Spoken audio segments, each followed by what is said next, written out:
We got big news out of Ford today. They're investing $1.45 billion in Michigan to improve production in a couple of their plants. They're talking about F-150 production. They're talking about F-150 electric production. Talking about SUVs. I'm going to tell you all the news coming up right now. Hey, it's Tim Esterdahl. Pick up Truck Plus SUV Talk. My passion, trucks and SUVs. That's your passion too. Hit subscribe, click the bell, and smash the like button because we're talking trucks, and trucks are awesome. So, Ford's investing $1.45 billion in Southeast Michigan. They're going to improve the number of jobs in those plants by 2,700 people. They're going to become the largest employer of American workers among all automakers. And it's the largest automaker as far as employment of UAW workers as well. And so this is big news for Southeast Michigan, for people looking for jobs.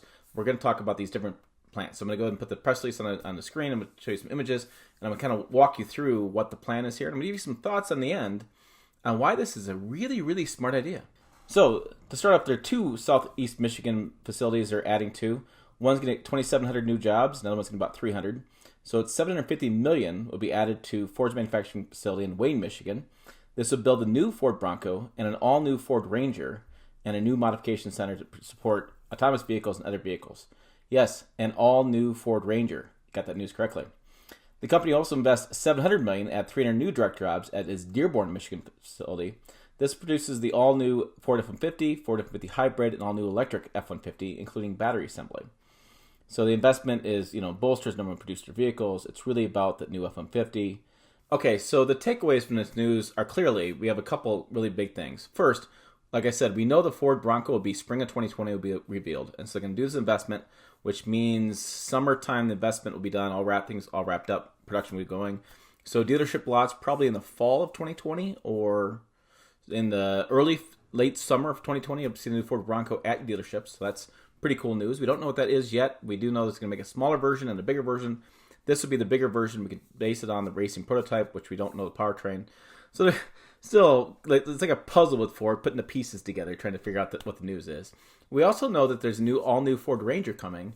Speculation looks like they're going to build alongside the Bronco. So maybe when the Bronco comes out, that platform may be shared with the Ranger, which is what the speculation has been for a long period of time. And so I'd imagine the Bronco comes out first, and Ford Ranger comes out just thereafter. I know there's been a lot of angst among Ford fans because the Ranger was just basically a global vehicle that brought to the United States, didn't make many changes to it, and they really want an American version of it. So I could see some changes happening there. So that's really interesting news. And then the F-150 news. Now we know next year there'll be a new F-150 coming out. There's been a lot of conversation about that. We've done some speculation on it. We're really talking about changes to exterior. See if they've improved on aluminum. I know the aluminum had some issues with stamping and things as far as different shapes and things they're trying to do with it. They had to make it more less shapely is the way because aluminum bends back once you bend it. So I'll be curious to see if they've made some improvements along how they've been shaping the aluminum. I'm sure it's going to have a new interior layout, some improved luxury, and there's a lot of talk about these days about independent rear suspension on trucks, and I'm not seeing that just yet, but I could see some suspension changes, differences, and I can see some air suspension. Everybody's going air suspension, it seems like. So I can see maybe some air suspension in the higher trim levels of the F-150 or even lower trim levels. That could be really interesting to see how that works out. You're also talking about a hybrid F-150. That's probably going to be similar to what Ram has done, where they put the volt charger on top of the engine, and they use that hybrid system to allow them to get a little bit better fuel economy. It's not a huge benefit that I've seen, but it is an improvement. They do get a little bit better fuel economy. And they're talking about fully electric F-150. Now that's coming soon because there's a lot of barriers still to a fully electric truck, and I could see that's going to take a lot more time.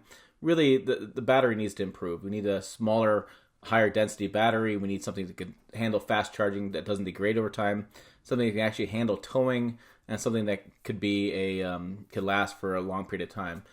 As you know, most electric car people, they only charge about 80% of the battery, which is what Tesla actually and other automakers actually have said. They want 20%. They don't want you to drain it all. They don't want you to fully charge it all the time, because that can lead to degradation of the battery. Also, you don't use superchargers as much. Just saw a study that said that the more time you spend at superchargers getting that faster charge, the faster it degrades the battery. So there's a lot of challenges as an EV truck going forward. And I see Ford being one of those guys that are going to solve those challenges in the next 5, 10, 15 years. The real benefit here is what Ford's doing is they're really allowing that truck to be built in the same factory as their F-150s, and so they're allowing less risk. And so instead of having their dedicated own facility like Tesla has, or the Workhorse Trucks has, or Via Motors has, or Rivian has, they're going to build this on the same kind of manufacturing line, which should harbor some of the costs and allow them to build this at less risk than if they were going to build their own facility to build this truck. So I think it's really important news, really cool stuff going to happen next year. Now, I'm really excited next year. It's going to be a really cool truck year. Be lots of really cool truck news. So stay with me. Again, like I said, hit subscribe, click the bell, and smash the like button. Find us on pickuptrucktalk.com, Facebook, Twitter, Instagram, Pickup Truck Talk.